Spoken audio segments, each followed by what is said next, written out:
They called it the dead zone for a reason. A stretch of scorched earth, decaying buildings, and streets that echoed with the growls of the undead. Once a thriving industrial city, now nothing but skeletal towers and shattered windows staring blankly into a dead sky. No one went there anymore. No one except the desperate, or the determined. Inside the shell of an abandoned hospital, 30 survivors had carved out something resembling a life. It wasn't comfortable. It wasn't safe. But it was theirs. After months of fleeing from place to place, watching friends die and hope drain from their eyes, these 30 people stopped running. Not because it was easy, but because they were tired of hiding, tired of waiting to die. The dead zone may have been hell, but it was also forgotten. And in that forgetfulness, they found something valuable, a chance to rebuild. The leader among them was Nora Caston, a former paramedic who'd seen more death in 1 year than most did in a lifetime. She moved through the hospital corridors like a ghost, quiet, fast, alert. Her eyes, once warm, now held the weight of too many close calls. She knew the risks of staying, but she also saw the opportunity: thick concrete walls, backup generators, solar panels scavenged from nearby rooftops. And most importantly, it was cut off. The hordes didn't roam here in numbers. Not anymore. Outside the perimeter, watchers stood their ground. Jackson, the silent one, a former construction worker with arms like tree trunks, stood on the rooftop, eyes glued to the skyline. Beside him was Mirella, barely 18, but already a sharpshooter with a cold stare. Everyone had a job. Everyone had a place. And each night, as darkness settled over the crumbling city, they gathered in the old maternity ward, now a makeshift command center, to eat, to talk, to plan. It was on the 88th night that the first sign of change arrived. Movement. South Corridor. Just outside the old ambulance garage, Jackson radioed in. Nora didn't flinch. She grabbed her flashlight, slung her rifle, and motioned to 2 others, Dom, a fast-talking scavenger, and Ria, the group's medic in training. They moved through the narrow halls, boots silent against dust-covered tile. The garage door had been sealed for weeks, bolted and reinforced. When they arrived, the bolts were still in place. But the door, it was smeared with blood. Fresh blood. A smear, a handprint, dragging downward. Human-sized. No groans. No growls, Dom whispered. Doesn't feel like a breach. Ria leaned in closer. That's not infected blood, she said quietly. Too red. Too fresh. Someone had been here, and they weren't one of the 30. By the next morning, the camp was on high alert. Jackson rotated watch shifts, doubling them. Mirella checked sniper points. Nora stayed silent, watching, thinking. If someone was in the dead zone, they were either suicidal, or running from something worse. That evening, the sun set behind ash-gray clouds, casting long shadows across the city. A storm was brewing. Thunder cracked, shaking loose flakes of old paint from the hospital walls. Then came the pounding. It wasn't a horde. Not the chaotic smashing of a group of infected. This was deliberate. 3 slow, steady knocks on the emergency room doors. Everyone froze. Nora signaled for silence. She walked alone to the entrance, heart thudding in her chest. She raised her weapon, stood behind the reinforced glass, and flicked on the floodlight. A boy. No older than 12. Blood on his jeans, a backpack slung over one shoulder, and wide, terrified eyes. Nora unsealed the intercom speaker. "Who are you?" The boy flinched. Then, shakily, "Please. I didn't know anyone was here. I've been running for days. My sister, she's hurt. Please don't let them find us." "Who's them?" Before he could answer, a sound erupted from the street. Not a moan, but a high-pitched, mechanical whistle. Like something synthetic. A new kind of call. Nora's stomach turned. This wasn't just another survivor. She made her decision fast. Open the door, she ordered. Dom hesitated. We don't know who's after him. Exactly. That's why we need to know. The door unsealed with a hiss. The boy stumbled in, trembling, whispering, "Thank you." Behind him, shadows moved at the edge of the storm, unnatural and fast. 30 people had chosen to stay in the dead zone because it was the one place left where no one would follow. But now someone had. And the war for their fragile corner of survival had just begun. The rain hit like knives. Thunder cracked overhead as Nora slammed the reinforced doors shut behind the boy. Wind howled through broken windows on the second floor. Dust lifted from the tiles like spirits disturbed. The dead zone wasn't quiet anymore. The boy dropped to his knees, panting.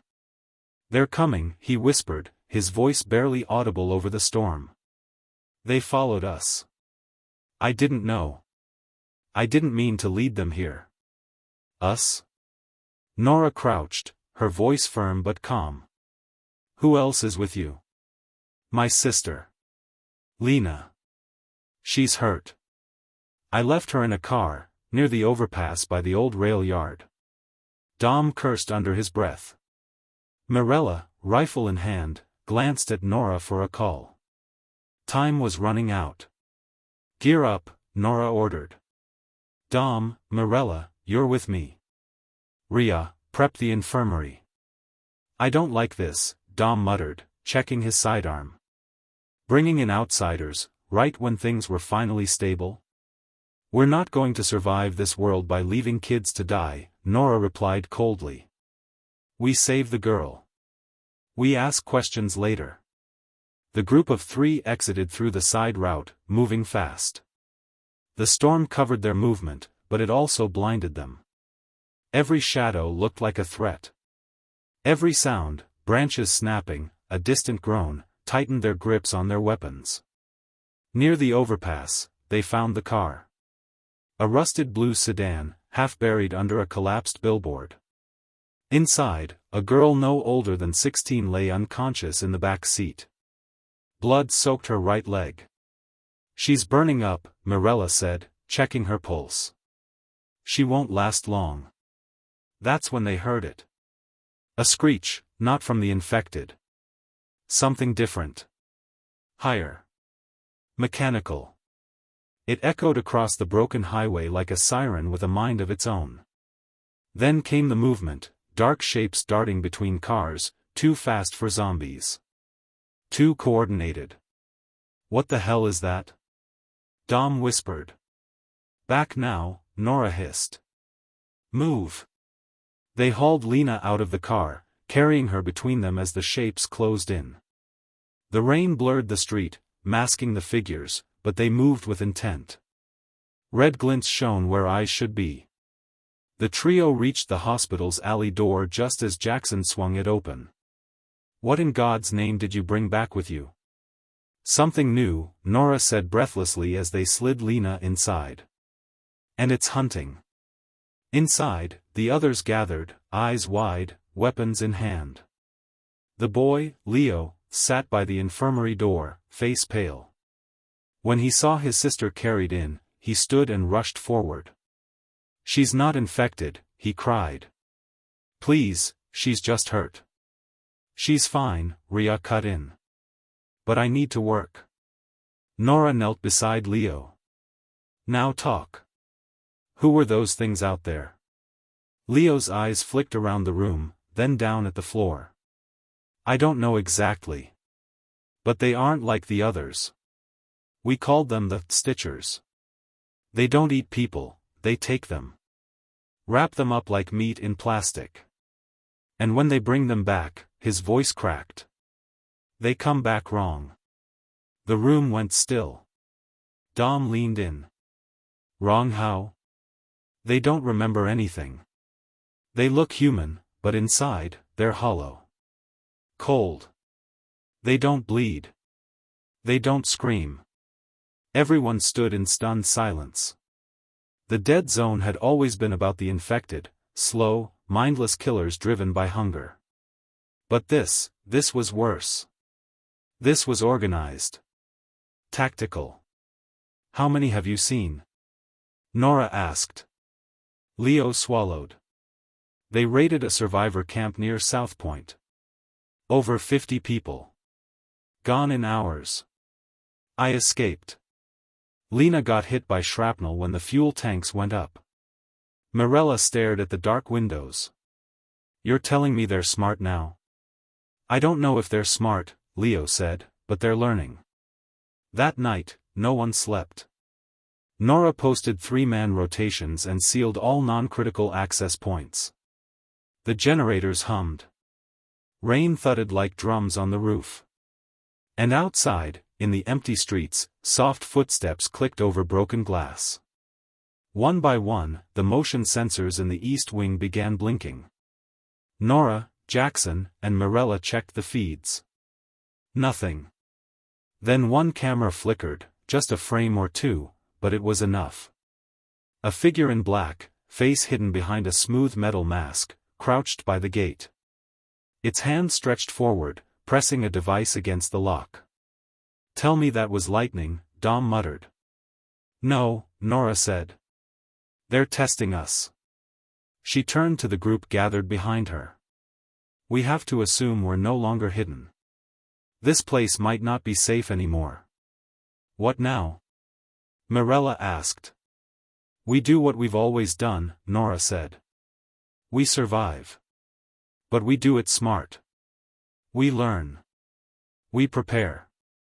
In the heart of the dead zone, 30 people had refused to give up on humanity. Now they'd have to fight for it, against something more terrifying than the dead. They'd seen the infection. Now they were about to meet the evolution. The next morning brought no light, only haze. Gray clouds hung low, pressing down on the city like a threat. The dead zone had always been grim, but now it felt different. Every corner of the hospital pulsed with tension. Something was out there. Watching. Waiting. Nora hadn't slept. She stood beside Mirella in the hospital's East Wing, eyes glued to the grainy camera feed. Nothing moved, but the silence was unnatural. Even the infected, the groaning, aimless kind, hadn't been seen since the night before. They're pulling back, Mirella muttered. Why?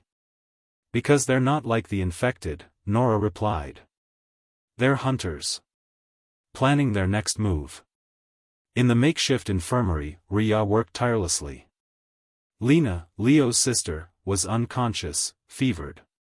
The shrapnel wound in her leg was deep, but Rhea had stabilized her, for now. Leo never left her side, clutching her hand like a lifeline. He didn't speak unless spoken to. By noon, Jackson and Dom returned from their rooftop survey. They brought maps and bad news.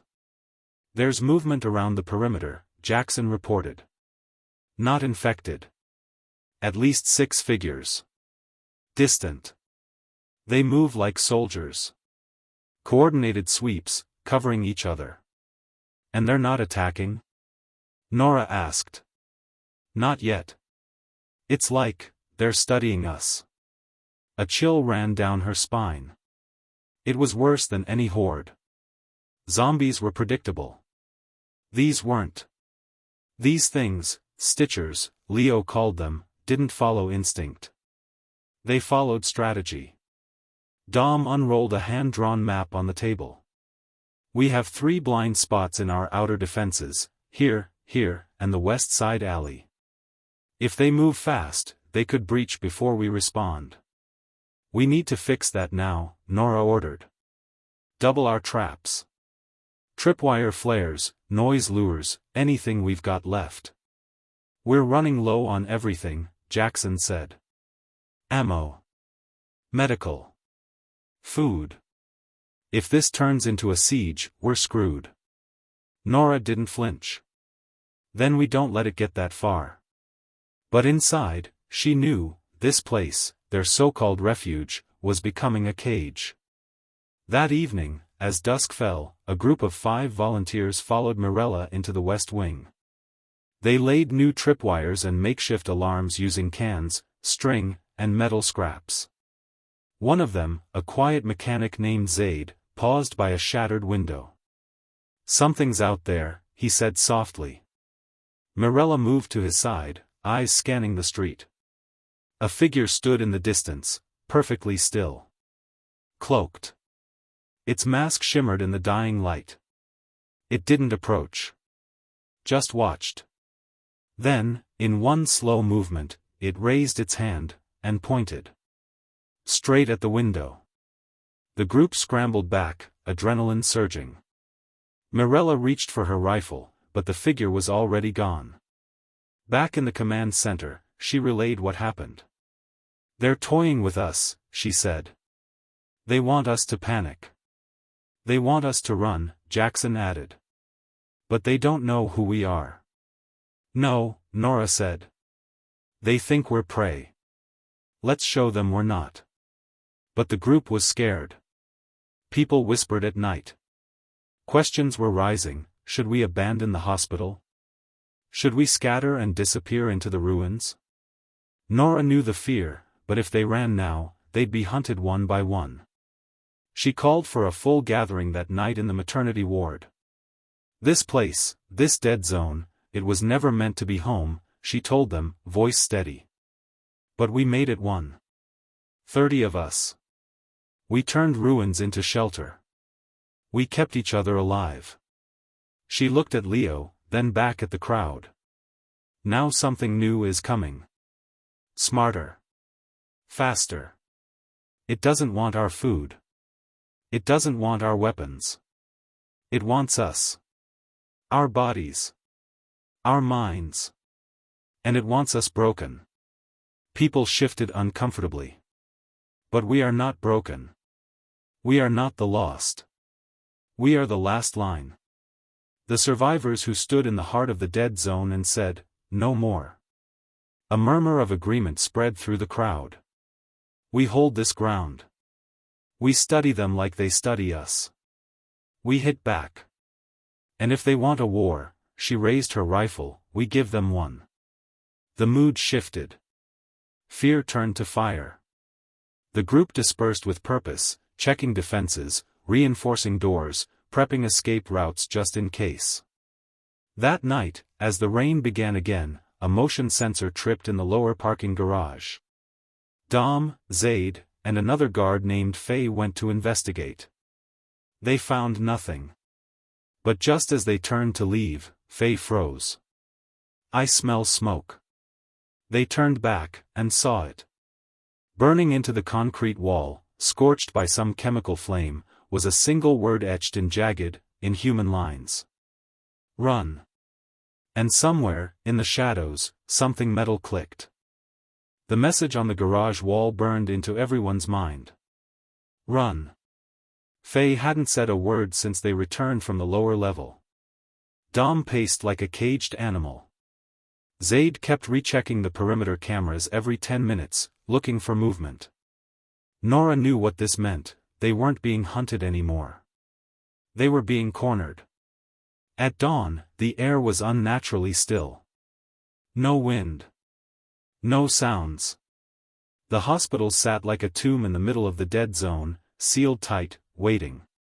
Inside, 30 survivors stood on edge, every one of them knowing something was coming.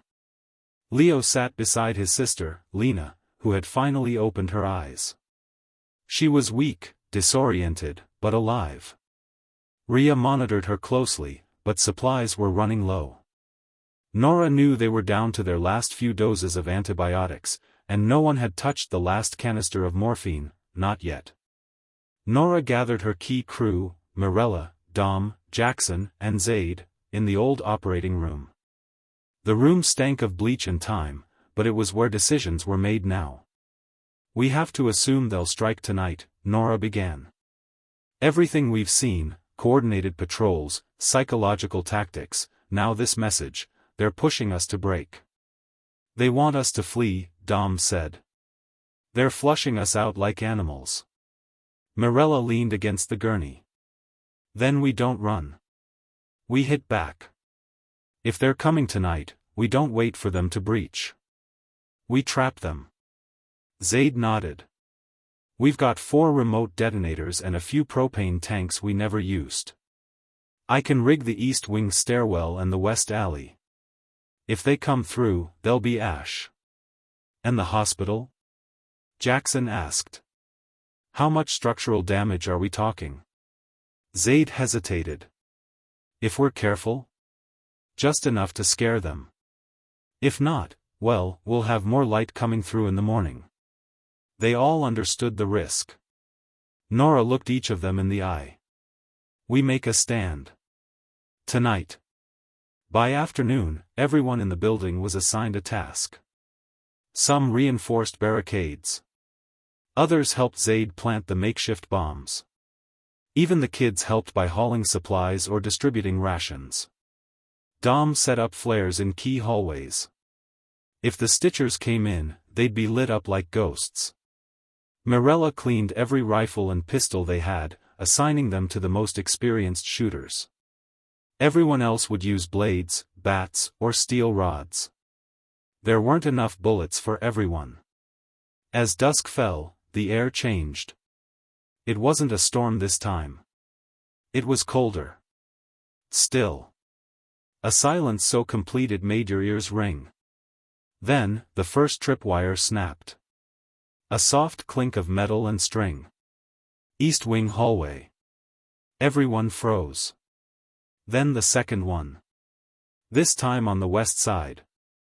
And then, nothing. No moans. No footsteps. Just silence. Nora stood at the center of the maternity ward, radio in hand, rifle ready. The lights flickered.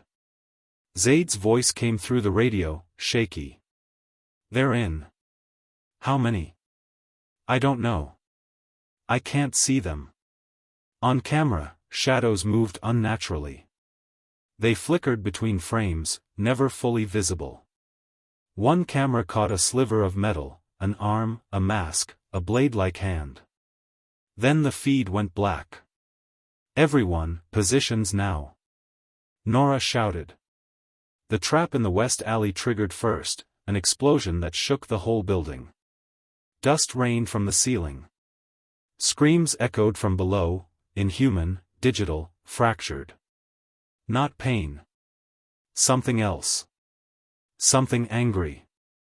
Seconds later, the east stairwell blew.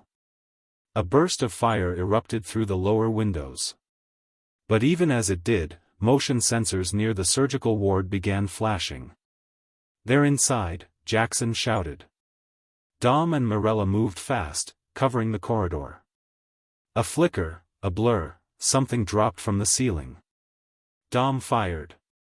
Sparks flew as the bullet struck metal. Then the thing launched forward, silent and precise. It wasn't a zombie. It was a humanoid figure, flesh wrapped in synthetic armor, part organic, part machine. It moved like a predator, arms ending in sharpened hooks. Mirella shot twice, striking the mask. It cracked. The thing recoiled, then turned and ran. More sensors flashed. More movement. From above. From the vents. They're not breaching the doors, they're crawling in through the damn ceilings. Mirella yelled. Faye and Zaid sealed off the third-floor corridor with a blast door. Jackson took 2 people and began moving the children to the generator room, the most secure spot in the building. In the chaos, Nora found herself face-to-face with one of the Stitchers. It stood at the end of the corridor, silent, head tilting slightly as if studying her. Then, it spoke. Not with a voice, but through a small speaker embedded in its chest. Your design is flawed, it rasped. Then it leapt. Nora fired. Once. Twice.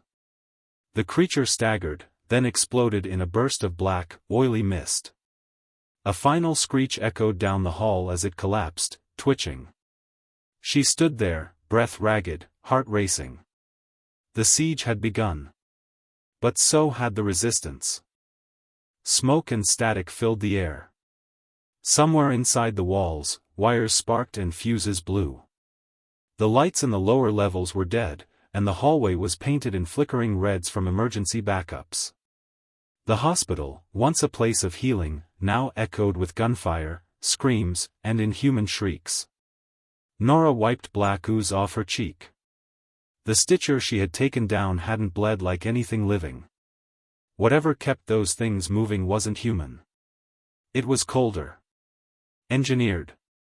She rushed down the second-floor hall to regroup. Mirella was crouched near the stairwell with two others, Faye and Elena, laying cover fire toward the north wing. "They keep coming," Faye yelled. "We shoot one, and two more show up. It's like they're testing us." "They're learning our patterns," Mirella growled. "This isn't a raid, it's an experiment." Nora ducked behind a rusted four-cart. "We break the pattern." "How?" "We move the fight." Meanwhile, in the generator room below, Jackson had sealed the doors. The children and non-combatants huddled in corners, clutching blankets and pipes. Lena had regained full consciousness and tried to sit up despite her injury. Leo held her down gently. "You're safe. I promise." She looked around, eyes wide. "They're inside, aren't they?" "Yes." "Then no one is safe." Above them, footsteps clanged in the ventilation shafts. Zaid sat near the power switch, shotgun in hand, counting the seconds between thuds. "Third vent in the hallway," he whispered to himself. "It's their point of entry." When the metal above began to creak, he didn't hesitate. He pulled the trigger. The vent burst open as one stitcher dropped from it, screeching, its synthetic limbs twitching in fury. Half its face had been blasted off, exposing wires and blinking red lights. Zaid fired again. "Not today, you metal freak." In the command center, Dom rewired what remained of the surveillance system. Half the cameras were dark, but 3 still worked. What he saw chilled him. 3 stitchers stood in the maternity ward, completely still. As if waiting. Then, one lifted a device from its belt and activated it. A pulse spread across the monitors. Static. Interference. And then, gone. Dom slammed his fist on the table. "They're jamming us now." He ran toward the others. "We're blind. We've got maybe 15 minutes before the main backup fails." "Then we lure them in," Nora said, nodding to Mirella. "All of them. We draw them to the surgery wing. It's the most reinforced section left." "And what?" Dom asked. "Throw scalpels at them?" "We trap them inside," Nora replied. "And we light the place up." Zaid arrived, panting, face smudged with soot. "I've got one last propane tank. If I rig it right, I can make it a blast big enough to collapse the whole east side."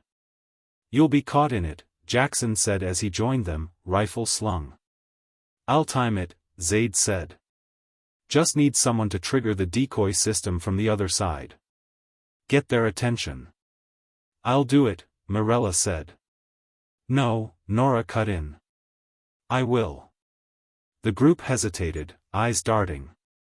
But she was the leader. She made the hard calls.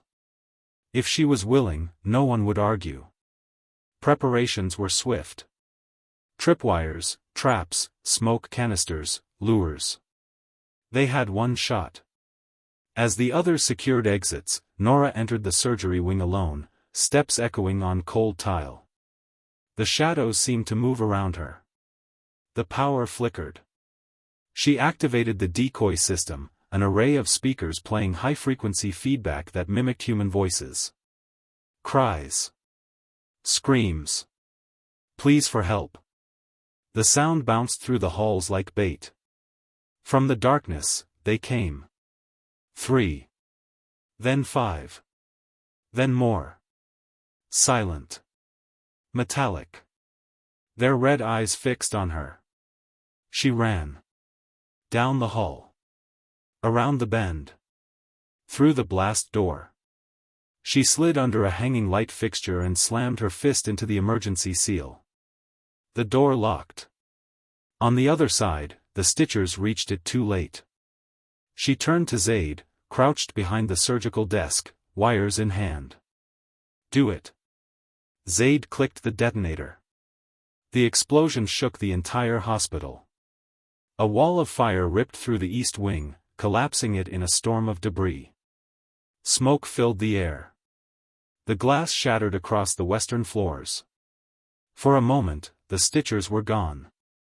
The hospital had held. Barely. As the smoke cleared, the group gathered in what remained of the main hall. 30 people, now 28. 2 had been lost during the breach.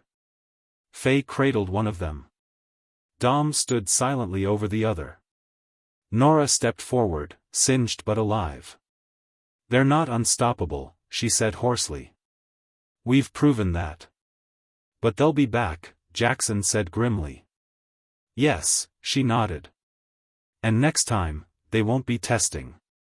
The smoke hadn't even cleared before the grief set in. 28. That's how many were left now. And the 2 who died weren't nameless, they were friends. Cam, the quiet gardener who kept the rooftop plants alive, and Nina, the artist who painted over blood-stained walls to keep the children from seeing too much horror. Dom found Cam's scarf tangled in the ruins of the east wing. He picked it up and said nothing. Mirella sat with Nina's body until sunrise, her rifle resting across her knees, eyes locked on a hallway that no longer existed. The explosion had worked. The Stitchers were either vaporized or buried under tons of debris. But it came at a cost. The east side of the hospital was gone, burned, collapsed, unusable. What remained now felt more like a graveyard than a stronghold. Nora stood in the central corridor, staring at the cracked ceiling. Her muscles ached. Her ribs were bruised. But she was alive. They all were, barely. Jackson limped up beside her, holding a twisted metal plate. Found this embedded in the stairwell wall. He handed it to her. She turned it over. It looked like a badge, but not one from any known group. There were no names, no logos, just a code etched into its surface, Unit 12, a null origin. What does it mean? He asked. I don't know, she said. But it's not random. Someone made these things. Zaid joined them with a grim look. We've got 3 working radios. The main antenna's toast. I might be able to fix it, but we'll need more wire, copper. Can't salvage what we had, it melted in the fire. There's an old telecom hub on 4th and Bradshaw, Nora recalled. It's outside the safe zone, but it's the closest bet. Zaid nodded. I'll go. No, she said. We all need rest. You, especially. We'll send a scouting team tomorrow at dawn. Inside the infirmary, Rhea cleaned Lena's wound again. The girl had survived the blast, but infection was setting in. The antibiotics weren't working anymore. Rhea pulled Leo aside. We need fresh meds. Stronger than what we've got left. I've got less than a day before the fever gets worse. Leo looked at his sister's face, flushed, barely conscious, and clenched his fists. Where?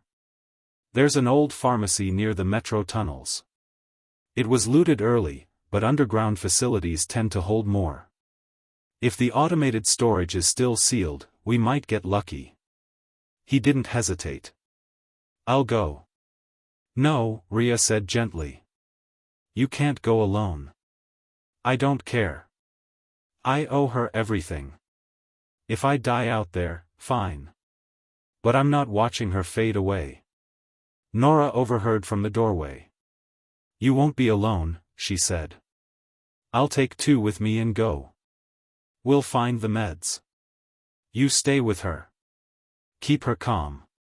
Leo opened his mouth to argue, but Nora raised her hand. This isn't about heroics. It's about trust. You brought her here. Let me bring her back. By nightfall, the hospital had turned into a silent camp. Fewer rooms meant tighter sleeping quarters. The children now shared the same hallway as the guards. Families slept in shifts, one watching while the other rested. The dead zone outside was eerily quiet, like the Stitchers had vanished entirely. But they hadn't. Nora knew predators didn't disappear. They retreated. Regrouped. Evolved. Later, she found Marella on the roof, watching the skyline. You think that was their first wave? Marella asked. I think it was a test, Nora replied. And we passed, which means next time, they bring something worse.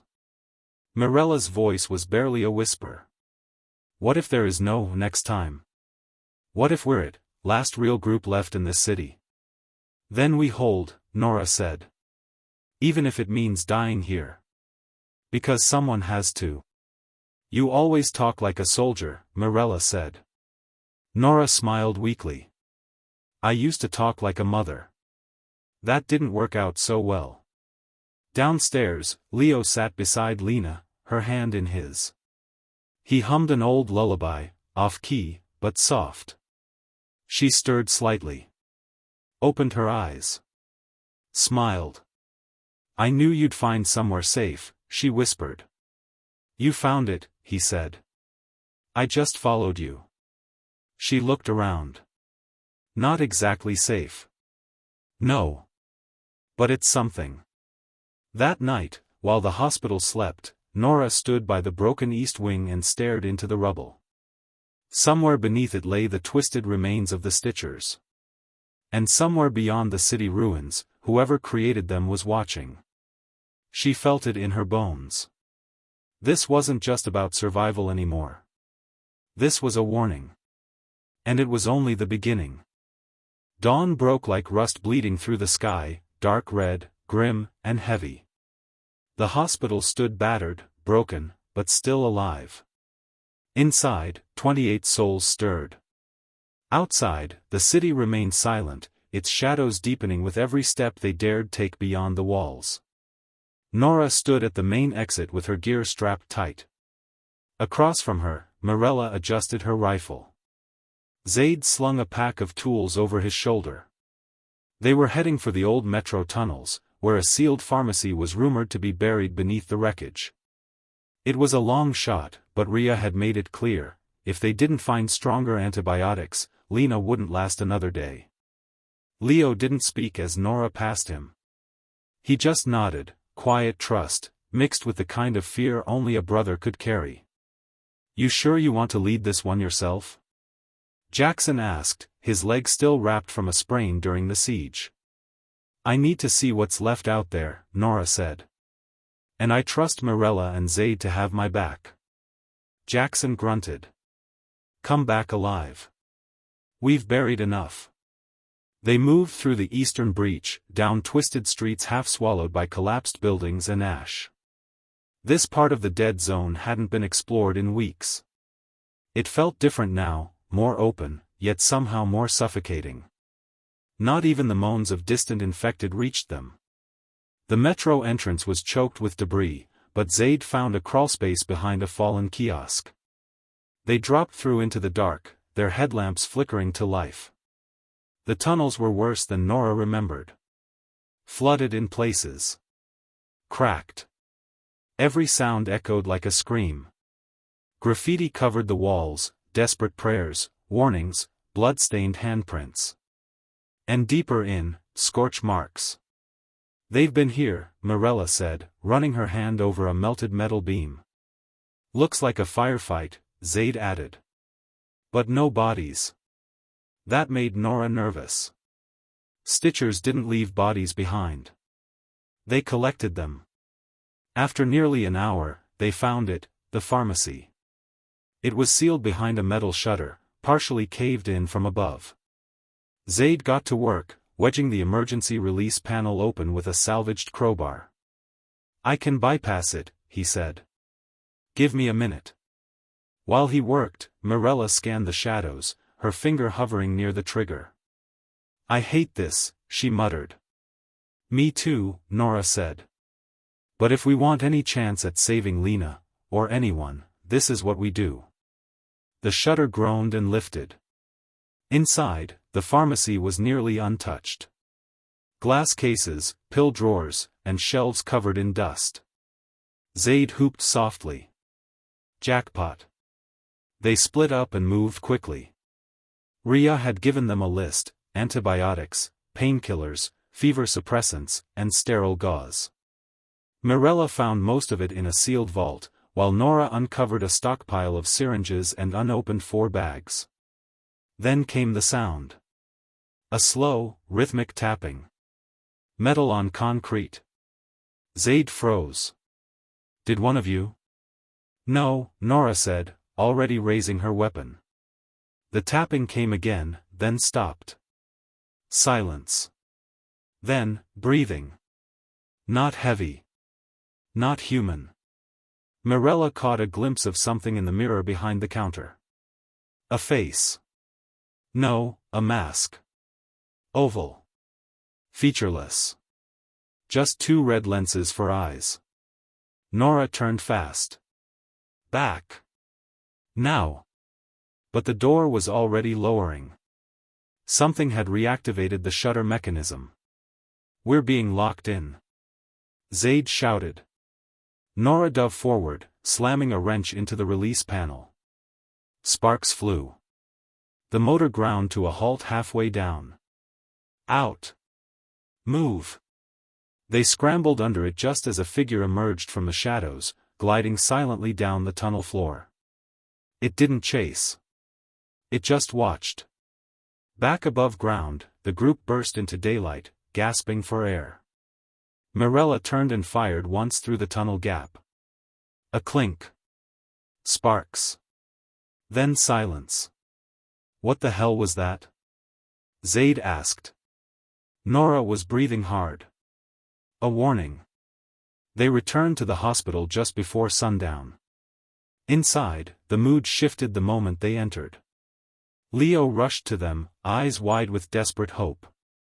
"Tell me you found something." Nora handed him a bag of meds.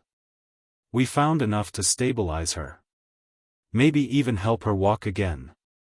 His eyes watered. "Thank you." Rhea got to work immediately. The rest of the survivors gathered in the main corridor, murmuring. News of the successful run lifted spirits, but only for a moment. Nora stood before them, her face grim. They're in the tunnels now. Patrolling. Watching. The Stitchers aren't just scavenging the surface anymore. They're expanding. Below us. Around us. "Are we still safe here?" someone asked. Nora hesitated. "No. Not for long." A hush fell over the group. "So what now?" Dom said. "We buy time," she answered. "We fix the radio. We reach someone. Anyone. We send a message beyond the dead zone." "And if no one answers?" Mirella asked. Nora's voice was steady. "Then we make them listen." The rain returned with the night. It was soft at first, barely more than a whisper tapping on the shattered hospital windows. But inside, tension was rising again. Nora stood on the rooftop beside Zaid, watching the skies. Somewhere out there, past the ruined skyline and collapsed towers, was someone, anyone, who might hear their call. "All lines are wired," Zaid said. "I bypassed the burned relays, and the antennas running through a tower patch to boost it. But it's weak. We'll only get a single burst. After that, the power draw will kill what's left of the grid." "Then we make that burst count," Nora said. Inside, the others gathered in the central corridor. Lena was awake now, resting, color returning to her face. Leo refused to leave her side, but he was smiling for the first time in days. Down below, Mirella paced, rifle ready. "No Stitcher movement all day. It's too quiet." "They're planning something," Dom muttered. They always are, she replied. Zaid and Nora entered the command room, where the radio tower was already humming. The old equipment whined, and static screamed through the speakers. A blinking red light pulsed. Broadcast channel open, Zaid said. Your turn. Nora leaned in. This is Nora Caston. Dead Zone Sector 9. Former St. Mary's Hospital. We are alive. I repeat, we are alive. Her voice was steady. Clear. There are 28 of us. Survivors. Fighters. We've held this ground against the infected and against something worse. Something manufactured. If you hear this, and you're still human, we need help. We need a signal. A voice. Anything to tell us we're not alone. She pulled back. Zaid nodded once. Signals out. The machine hissed, then fell quiet. Nothing. Nora's breath caught. Static. Then. A voice. Faint. Broken. But real. Southeast base, resistance still active, coordinates to follow. Zaid's eyes widened. We got something. Then every light in the hospital cut out. The backup generator failed in a blink. Emergency red lights flickered, then died. Darkness swallowed them whole. They're here, Marella said through the radio, voice sharp. All sides. At least a dozen, no, more. They're not hiding anymore. Nora grabbed her rifle. Lock the inner halls. Secure the stairwells. Dom, with me. Zaid, protect that signal feed. If they're jamming us again, we need a manual dump of those coordinates before it vanishes. Below, the survivors scrambled. Barricades rose. Flashlights flickered to life. Children huddled in corners as steel doors were braced with beds and filing cabinets. Then the walls began to hum. A low vibration, deep and pulsing. Like a machine waking up. What is that? Ria asked. Marella answered from the hallway. They're using some kind of frequency. It's messing with the lights, the sensors, everything. Metal footsteps echoed. From the south stairwell, a Stitcher entered, taller than the others, its mask darker, shaped like a skull. It didn't run. It walked, slow and deliberate. Behind it, two more followed. Marella aimed. Nora's voice came through the radio, don't shoot. Not yet. The lead Stitcher raised its arm, and from a panel on its chest, a small projection flickered to life. It was a face. Not a machine. A man. Middle-aged. Glasses. Calm. My name is Dr. Adrian Voss, the hologram began. If you're seeing this, then you've survived longer than predicted. Impressive. The voice was cold. Too calm. What you've encountered are part of the Null Origin program, Phase 3 prototypes. Designed for reclamation, not destruction. Humanity failed. It was never meant to persist. Our designs are meant to evolve past the chaos of emotion and war. The image blinked. This is not a warning. It is an invitation. Join, or be replaced. The projection vanished. Then the Stitchers moved. Marella fired first. The hallway erupted in chaos. Nora and Dom opened fire from above. Explosions rocked the stairwells. The hospital became a war zone. Zaid, coughing from smoke, dragged himself to the tower room. The signal coordinates were vanishing. The power was bleeding out. He slammed the emergency dump key. Come on, come on. A final beep confirmed the upload. He fell back, breathless. We got it. Downstairs, Leo shielded Lena. Ria defended the infirmary entrance with a scalpel in one hand, a kitchen cleaver in the other. In the main hall, Nora fought through dust and sparks. She saw the tall Stitcher, still standing, even after taking 5 rounds. Its red eyes locked with hers. But this time, she didn't hesitate. She aimed for the chest panel, the source of the signal, and pulled the trigger. A scream. Not mechanical. Real. The Stitcher spasmed, then collapsed. By morning, it was over. Half the hospital was gone. Smoke covered the sky. But they were alive. Nora stood on the rooftop again. Wind swept her hair as she held the printout in her hand. Coordinates. A resistance base. Real. Hope. Mirella joined her, limping. "Think they'll find us in time?" she asked. Nora smiled. "No. We're going to find them." Behind her, the survivors began packing. They weren't prisoners of the dead zone anymore. They were its last flame. And that flame was moving forward. End of Part 8, 795 words, white heavy check mark. Story complete.